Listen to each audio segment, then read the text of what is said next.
সামনে বিধানসভা ভোট, তাই এবার ভোট অন অ্যাকাউন্ট, অন্তর্বর্তী বাজেট আর তাতেই এক গুচ্ছ ঘোষণা। বিধানসভা ভোটের আগে শেষ বাজেট। বৃহস্পতিবার ভোট অন অ্যাকাউন্ট পেশ করেন অর্থমন্ত্রী চন্দ্রিমা ভট্টাচার্য। অন্তর্বর্তী এই বাজেটে এক গুচ্ছ ঘোষণা করা হয়েছে। মাধ্যমিক পাস কিন্তু বেকার। 21 থেকে 40 বছর বয়সী বেকারদের প্রতি মাসে 1,500 টাকা। চাকরি না পাওয়া পর্যন্ত মাসে মাসে 1,500 টাকা করে দেবে রাজ্য সরকার। সর্বোচ্চ 5 বছর পর্যন্ত টাকা দেয়া হবে। আগামী 15ই আগস্ট থেকে এই বাংলার যুব সাথী প্রকল্প শুরু হবে। এর জন্য বরাদ্দ করা হয়েছে 5,000 কোটি টাকা।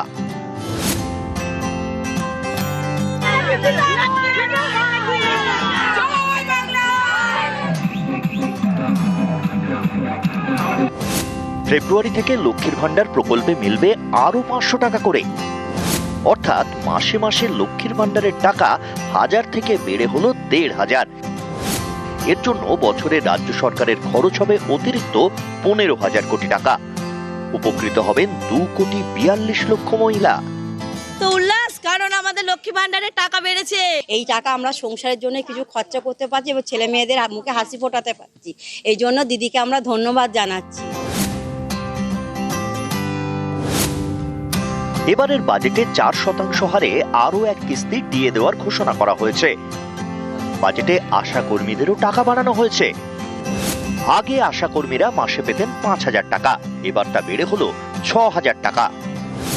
আশা কর্মীরা 180 দিনের মাতৃত্বকালীন ছুটি পাবেন। অঙ্গনওয়াড়ি কর্মী ও সহায়িকাদের জন্য টাকা বাড়ানো হয়েছে। এপ্রিল থেকে মাসে 1,000 টাকা বেশি বেতন। এছাড়াও প্যারা টিচার, সিভিক ভলান্টিয়ারদের টাকাও বেড়েছে। প্যারা টিচারদের মাসে 1,000 টাকা করে বেতন বৃদ্ধি, সিভিক ভলান্টিয়ারদেরও তাই।